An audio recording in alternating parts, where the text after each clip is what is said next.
Este vídeo é feito por fã. Caso tenha condições e deseje apoiar o autor e a editora, para que continuem com a publicação da obra, considere comprar a light novel pelos meios oficiais. Capítulo 62, O Imperador Demônio Jaldabaoth. Parte 3.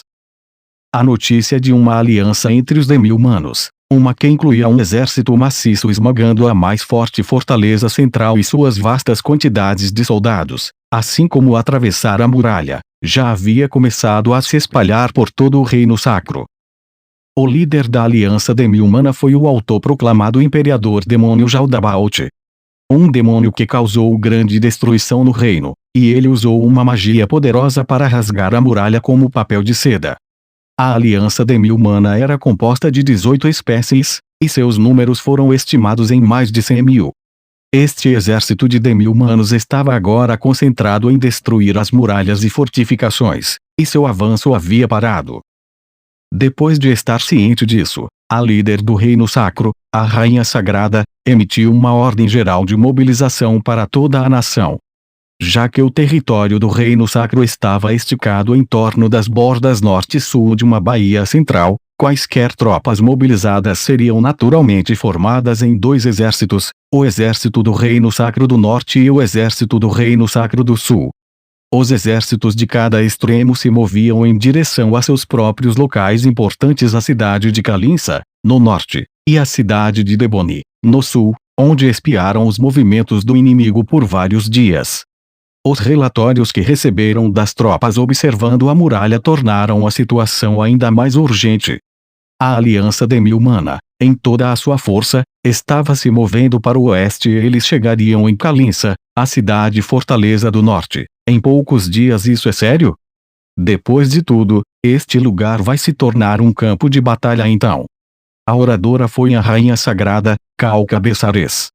Devido à sua baixa relevância na ordem de sucessão, somente os homens herdaram o reino sacro até agora, ela nunca deveria ter assumido a posição de rainha sagrada. Entretanto, devido a duas qualidades que ela tinha, a coroa acabou sendo colocada sobre sua cabeça. A primeira foi sua bela aparência. Seu rosto era tão belo quanto uma flor recém-florescida, cheia de ternura e dignidade, e era elogiada como o tesouro de roble, já seu cabelo radiante e vibrante parecia como fios de ouro. Uma vez que se assemelhava a uma auréola de anjo, muitos que viram seu sorriso gentil descreveram-na como uma santa. A outra qualidade era a excelência dela como uma mágica caster divina. Ela era um gênio que podia usar magias de quarto nível com a tenra idade de 15 anos, e ela subiu ao trono com o apoio firme do antigo rei sagrado e dos templos. Quase 10 anos se passaram desde então, enquanto certas vozes desaprovavam sua excessiva gentileza, ela não cometera nenhum erro que pudesse ser considerado crítico e assim governou o reino sacro até hoje. Contudo, essa regência não era sólida e as intrigas ocorriam fora de vista. Eu entendo sua tristeza, Kalka-sama, mas as pessoas que vivem em Kalinsa fazem isso porque se prepararam para um dia como este. No passado, houve também aquela batalha, onde essa cidade foi o coração dos combates. É por isso que as paredes aqui são ainda mais altas e resistentes do que em qualquer outro lugar. Quem tentava consolá-la era uma mulher de cabelos castanhos. Ela era tão bonita quanto a rainha sagrada, seus olhos continham um olhar frio e afiado, como o fio de uma lâmina. Ela estava vestida com uma armadura prateada reluzente e uma sobrecota. Estas eram as vestimentas tradicionais da capitã da Ordem Paladina, um antigo artigo de obras-primas mágicas. A coisa mais importante era a espada em sua cintura, cujo nome era conhecido por todos no reino sacro. Foi renomada como uma das 4 espadas sagradas, a espada sagrada Safarlisia. Um dos 13 heróis, conhecido como Cavaleiro Negro, carregava 4 espadas. Iomilis, a espada do mal. Kilineiron, a espada amaldiçoada. Crocodabal, a espada corrompida e Sfeis, a espada da morte. Esta era uma das 4 espadas que existiam como contrapartida a elas. Aliás, as outras 3 espadas sagradas eram conhecidas como a espada da lei, a espada da justiça e a espada da vida. Empunhar uma espada poderosa geralmente leva a pessoa a ficar viciada em seu poder e a negligenciar os fundamentos da esgrima. Portanto, o fato de portar uma espada que normalmente nunca carregaria era um sinal de sua determinação inabalável de se juntar à próxima batalha e vencê-la. Seu nome, Remedios Custodio. Uma amiga íntima de Calca e a capitã mais forte na história da Ordem Paladina, uma façanha fundada graças às suas proezas de combate. Ela era a branca dos 9 cores. Isso. E também enviamos todos os não combatentes para se abrigarem, para que não haja baixas entre eles. Em vez disso, a senhora não acha que o problema mais urgente após a guerra serão as despesas durante os combates? A pessoa que fazia o fufu de maneira indecente foi uma mulher.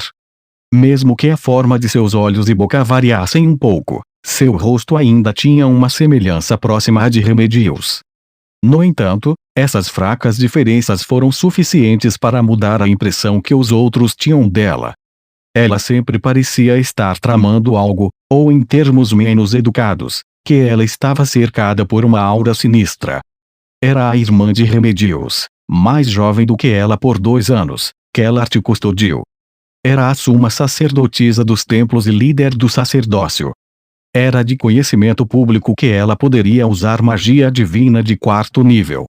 No entanto, isso foi apenas uma mentira para enganar os tolos. Aqueles próximos a ela sabiam que poderia lançar magias de 5º nível. Aliás, ela não era uma dos 9 cores. Embora os templos estivessem sob o comando da Rainha Sagrada, era a política do governo não conceder um título de cor a seus membros, a fim de evitar problemas com o equilíbrio de poder. Essas irmãs eram conhecidas como as Gêmeas Custodio, as asas gêmeas da Rainha Sagrada. Até agora, por ser uma mulher, muitos nobres tinham suas dúvidas sobre a ascensão de Calca ao trono e se perguntaram se ela havia feito algo com ou para essas irmãs. Portanto, muitas vezes falavam mal de todas as 3 ao mesmo tempo. Muitos rumores sobre elas haviam sido esclarecidos, mas uma parte específica da fofoca permaneceu. Todas as 3 eram solteiras, sem nem mesmo um amante, e assim foi dito que o relacionamento delas era tudo menos comum. Por mais que Calca negasse, ela não conseguia se livrar daquele boato e foi uma grande fonte de frustração para ela. Só de ouvir isso me dá dor de cabeça. É muito ruim que não possamos ganhar nada mesmo se vencermos. Ainda assim, eles dizem que os demi-humanos desta vez estão bem equipados. Por que não vender seus equipamentos? Isso mesmo, você sabe que eu não posso aprovar isso, Nessama. Suponha que vendamos essas armaduras, onde venderíamos? Você não pensou nisso, não é? Só podemos vendê-las no exterior, mas armaduras de demi-humanos serão vendidas a preços ínfimos.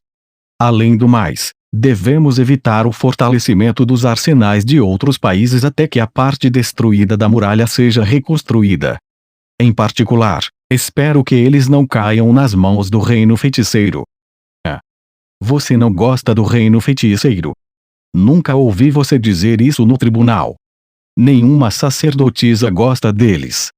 Pensa o mesmo, não é, Calca-sama? Calca ponderou a respeito. Como parte do clero e rainha sagrada, ela não gostava deles. No entanto, como chefe de estado, o dever de um rei é amar sua nação, amar seu povo e conceder-lhe paz. Enquanto ele fizer isso, tudo ficará bem, não? As irmãs se entreolharam diante de Calca. Amar? Nem pensar. Acha mesmo que um Undead pensaria assim? Eu concordo com a Nessama. Os Undeads, eu não acho que eles poderiam amar como a senhora os ama, Calca-sama. Vocês duas são muito severas. Bem, não pode falar mal das pessoas sem nem as ver, não acha? Os olhares intrigados em seus rostos pareciam muito semelhantes. Por se tratarem de irmãs, Calca chegou à conclusão que fazia sentido o trejeito, e depois de reprimir o sorriso no rosto, sua voz ficou séria. O que seus ajudantes disseram? Kellart, conte-me nosso plano para lidar com Jaldabaoth. A Rainha Sagrada não participava de reuniões estratégicas. Em vez disso, ela caminhava em meio aos soldados para aumentar o moral deles. Mesmo que as tropas do Reino Sacro fossem mais bem treinadas do que as de outras nações, elas eram, até a última análise, recrutas. Motivá-los era importante. Sim. Já estamos discutindo como lidar com situações em que os demi-humanos cercam essa cidade, contornam-na, avançam para o sul, se dividem para realizar objetivos diferentes e assim por diante. Foi nessa época que ela reafirmou sua crença de que as irmãs eram parecidas, mas não iguais. Se ela tivesse perguntado à irmã mais velha, a resposta que receberia faria com que ela quisesse arrancar os cabelos em frustração. Entende? Então, qual possibilidade que você acha a mais provável? Dada a trajetória de invasão dos demi-humanos até agora, é mais provável que eles escolham cercar esta cidade. Mas há um problema com isso. Sim. Mas como assim? Remedios também não participara das reuniões, já que ela era guarda-costas de Calca. No entanto, o fato de não ter entendido algo que a Rainha Sagrada percebeu instantaneamente se devia a outro problema. Nessama. Estou falando sobre o demônio que causou estragos no reino, Jaldabaoth. Ainda não há como dizer o quão astuto ele é, os demônios são hábeis em esquemas e truques. Ele pôde adotar um plano que não previmos. Agora entende, os ajudantes de ordens precisam lidar com a estratégia e o planejamento, com certeza é difícil. Embora houvesse muita coisa que ela queria dizer à líder da Ordem Paladina, Calca resistiu à vontade de fazê-lo. Isso é bastante irritante. Então, se os demi-humanos cercarem essa cidade, o que acontecerá depois? Embora os suprimentos de comida sejam amplos, lutar contra um cerco defensivo prejudicará a moral. Já considerou isso? Sim. Normalmente, tudo o que temos a fazer é esperar que os reforços do sul cheguem, mas temos relatos dizendo que Jaldabaoth usou um poder misterioso para destruir a muralha em um único golpe. Enquanto esse tremendo fator de incerteza estiver em jogo, as três franziram a testa como uma só. Qualquer um ficaria aborrecido quando pensasse no que havia acontecido com a muralha, mas Calca sabia o que estava acontecendo. Remedios estava simplesmente imitando o que as outras duas haviam feito. Remedios não gostava de pensar, e era uma pessoa muito teimosa. Isso era uma falha, mas também foi a razão pela qual ela poderia incorporar a justiça absoluta. A natureza da justiça era difícil de contemplar. Por exemplo, imagine se houvessem duas crianças, uma humana e uma demi-humana. Se ambas fossem puras e inocentes, elas se tornariam amigas. No entanto, se a criança demi-humana fosse descoberta por adultos, ela seria trancada, mas a criança humana imploraria pela vida de seu amigo. Contudo, se deixarem a criança demi-humana solta, ela pode crescer e se tornar uma ameaça para a humanidade. Então, matar a criança demi-humana seria justo ou injusto? Esta não era uma questão que pudesse ser facilmente respondida. Calca teria poupado sem qualquer hesitação. Remedios, no entanto, a mataria sem qualquer dúvida. Além disso, ela insistiria que foi justa e não sentiria nenhum remorso por isso. Em seu coração, qualquer coisa que fizesse pelo bem da nação e do povo era aceitável.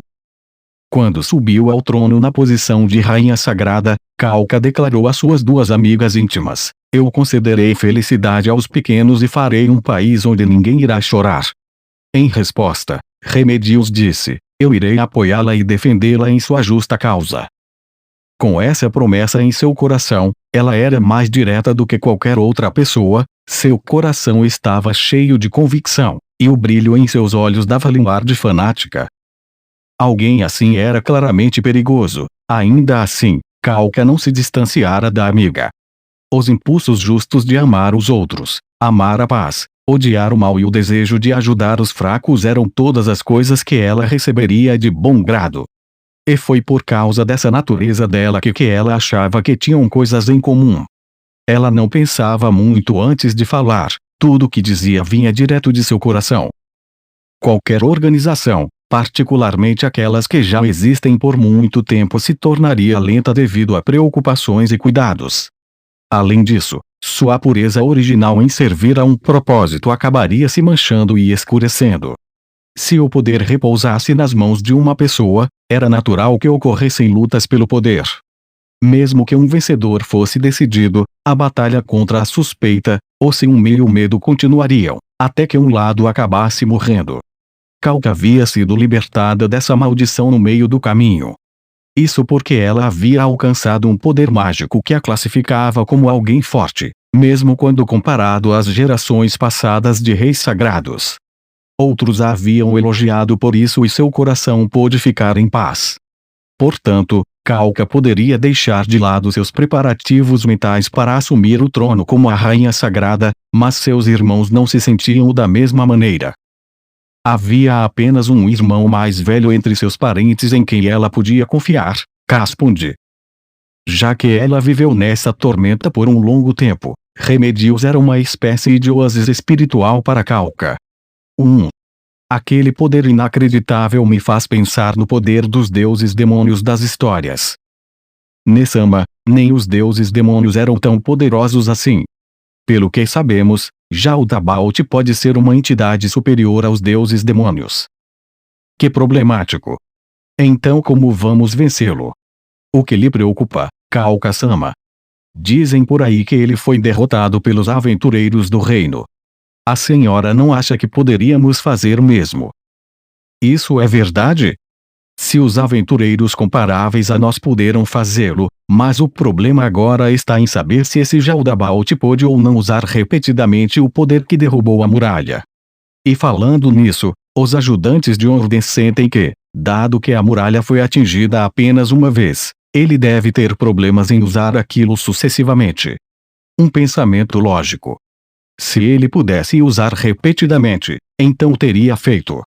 Já que não o fez, é porque só poderia atacar uma vez. Kalka concordou com a opinião de Remedios. Se fosse possível fazer, não havia razão para não usar repetidamente o ataque. O mesmo era válido para Kalka. Ela acariciou levemente a coroa que usava. Era um item mágico que era algo obrigatório para o grande ritual que havia sido passado através dos anos no Reino Sacro, continha uma magia ritualística chamada Leste Oliwar. Bem, podemos recrutar aventureiros que possuem classificação alta, do tipo que estão acostumados a derrotar monstros e coisas assim, como parte da mobilização de nosso povo. Se reunirmos todo o nosso poder de luta, Jaldabaoth dificilmente será um adversário imbatível. Mas o fato é que ele já foi derrotado uma vez antes. A Guilda dos Aventureiros protestou fortemente contra o recrutamento de aventureiros para o exército, mas Kalka não revogou sua ordem. Era de se esperar, essa era uma questão de importância nacional, e dividir sua força era extremamente tolo. Além disso, a Guilda dos Aventureiros dificilmente era tão poderosa quanto o próprio Reino Sacro, então forçá-los a obedecer era uma tarefa simples. Verdade. Apesar de que eu ainda acho que falhamos, não obtivemos informações detalhadas sobre as atividades do Jaldabaoth no reino. Me desculpe por isso. Não, eu não quis dizer isso, Kellart. Você não é a culpada. A culpa é minha, já que não prestei atenção às notícias a respeito de outros países. Certamente não, Kalka-sama. Kellart é a única culpada aqui. Nessama. Bem, certamente não é minha culpa. Eu fiz meu trabalho protegendo a Kalka-sama e derrotando monstros. Eu não errei em meu trabalho. Isso é o que eles chamam de fazer uso apropriado de talento. Remedios estufou o peito e mufou em triunfo. Ela estava certa em dizer isso. Porém, isso ainda a incomodava. Será que Jaldabaoth estava por trás daqueles incidentes em que todas as pessoas de vários vilarejos desapareceram? Pode ser o caso. Algum tempo atrás, os moradores de alguns vilarejos desapareceram. No final, eles não conseguiram coletar nenhuma informação que apontasse para um culpado, mas era possível que Jaldabaoth estivesse puxando as cordas por trás das cenas. Sendo assim, precisamos resolver isso antes de derrotar Jaldabaoth. Falando nisso, se apenas o reino tivesse acabado com ele corretamente, não teríamos problemas assim. O Gazef Stronov lutou com ele. Kellart olhou para Kalka com um olhar perplexo no rosto. Seus olhos pareciam estar perguntando: você não contou a Nesama sobre isso? Portanto, Kalka deu-lhe uma resposta que pôs essas dúvidas em repouso. Ela deu um sorriso cansado. Traduzido, isso significava: é claro que eu disse a ela. Contei sobre como Jaldabaoth atacou a capital real, como os aventureiros derrotaram o Jaldabaoth, os outros demônios que apareceram e como o capitão guerreiro derrotou todos eles. Eu contei tudo, então ela deve ter esquecido tudo, deve ter entrado em um ouvido e saído no outro. Eu realmente sinto muito em nome dos vice-capitães de Nesama. Por que está falando deles assim do nada? Kellart não respondeu, apenas ficou enrolando uma mecha de cabelo em volta do dedo. Já que Remedios não pensava, então tinha que haver alguém para cobrir suas burradas. E essas duas eram as responsáveis por isso. Ela podia compadecer profundamente pelo sofrimento que passavam com Remedios. No entanto, a inocência da mesma, ou estupidez, se alguém não estivesse inclinado a ser educado, também tinha um efeito calmante, então seus pontos positivos e negativos se cancelavam mutuamente.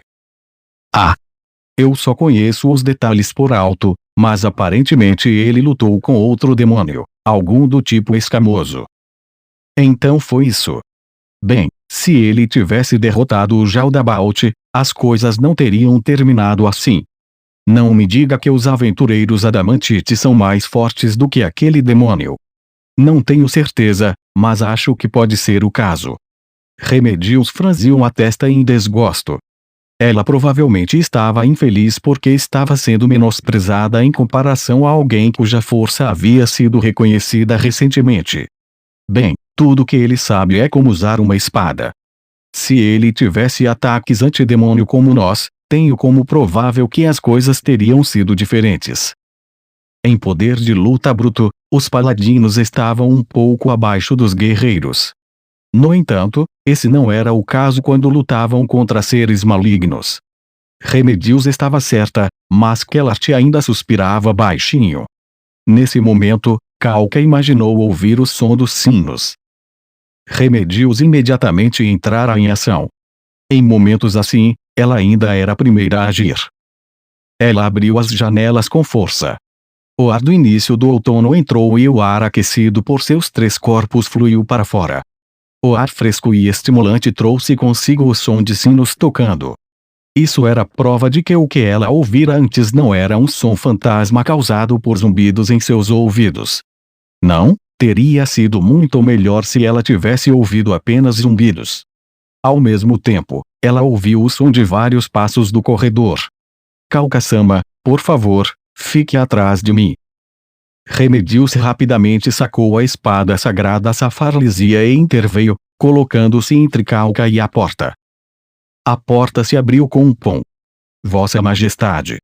Ela reconheceu o primeiro homem a entrar no quarto enquanto ele gritava no topo de sua voz, ele era o chefe de equipe. O que aconteceu? Por que está com tanta pressa? A voz de Remedios continha uma sugestão de repreensão e o chefe de equipe respondeu em tom claramente desconcertado. Não há tempo para perder. Vossa Majestade. É Jaldabaoth. Jaldabaoth apareceu dentro da cidade. Ele começou a destruir a cidade com muitos demônios em seu encalço. Além disso, os demi-humanos estão se movendo. Parece que estão avançando nesta direção. O que disse? Nós avistamos o exército demi-humano nas proximidades. Não sabemos como enganaram nossas sentinelas, mas fomos alimentados com informações falsas. A luta vai começar a qualquer momento. O súbito excesso de informação a confundia, mas isso durou apenas um segundo. Kalka imediatamente retomou seu comportamento de rainha e deu ordens. Embora isso desvie muito de nossos planos, começaremos o combate com Jaldabaoth agora. Enquanto ganhamos tempo, prepare-se para engajar o exército demi-humano. Transmita minhas ordens para os aventureiros. Quando ouviu as palavras de seu subordinado, as dúvidas no coração de Kalka voltaram novamente. Ela subestimou Jaldabaoth. Claro, ela não tinha a intenção de subestimar o demônio que poderia facilmente destruir a muralha. Mas a sensação de que poderiam derrotá-lo já era um erro por si só. Não teria sido melhor recuar até que tivessem aprendido tudo sobre o inimigo? Não. Kauka afastou o temor de seu coração. Se eles não lutassem agora, então quando iriam lutar? Embora fosse importante conhecer o inimigo, agora era a única chance que tinham de atacar com todas as suas forças. Depois disso, o desgaste da batalha esgotaria seus recursos e tornaria cada vez mais difícil reunir as forças que eles poderiam comandar agora. Além disso, recuar continuamente até que completassem suas operações de coleta de informações estava essencialmente pedindo que seu país fosse pisoteado. Se fosse esse o caso, um número inimaginável de seus cidadãos acabaria sofrendo. Eu vou deixar os pequenos viverem seus dias de felicidade, e fazer deste país um lugar onde ninguém será ferido. Certamente, Kauka-sama. Toda sorridente, Remedios seguiu os murmúrios autodirigidos de Kauka. Porém, essas eram palavras que ela havia falado no passado, antes de conhecer como o mundo realmente funcionava. Com as coisas nesse estado caótico, parecia um objetivo quase impossível de alcançar. Ele ficou convencido agora que cruzou a muralha, mas quem diria que nem se deu o trabalho de trazer seu exército de demi-humanos consigo? Remedios fumegou de raiva. Seria realmente isso? Não, só poderia ser isso. No entanto, ela não conseguia afastar a sensação inegável de que algo estava errado. Isso abocanhava seu coração. Não abaixe sua guarda, entendeu? É assim que você trata um oponente tão forte. Não abaixarei, Kauka-sama. Não serei descuidada em nenhum aspecto. Com esta espada sagrada, vou aliviar os ombros do demônio do peso de sua cabeça e a apresentarei à senhora. Isso vai dar problema. Eu não consigo acalmá-la. Isso foi o que Kauka refletiu, mas não era um pensamento de preocupação. Isso porque Remedios se transformava em uma pessoa diferente quando entrava no campo de batalha. Não se esforce tanto em trazer a cabeça dele, sua lealdade já me deixa muito feliz. Nesse caso, com relação ao plano de derrotar Jaldabaoth, você pode nos comprar algum tempo. Mas é claro, sua serva já despachou uma força de combate avançada para executar nossos planos. Naquele momento, Kauka sentiu uma fincada no seu coração. Pois a realização dessa ordem estava implicitamente enviando-os para morrer. Os soldados sairiam para lutar contra Jaldabaoth, apesar de não terem chance de vitória. Um de seus deveres como monarca era trocar as vidas de poucos pela sobrevivência de muitos. Portanto, ela não podia chorar ou lamentar. Os soldados estavam dando suas vidas por ela, então ela precisaria fazer um espetáculo para convencê-los de que essa era uma tarefa gloriosa. Ela precisa desempenhar o papel da Rainha Suprema, a Rainha Sagrada que era respeitada acima de todas as outras. Nesse caso, vamos liderar o caminho. O bater das palmas das suas mãos foi o sinal para todos começarem a mover-se.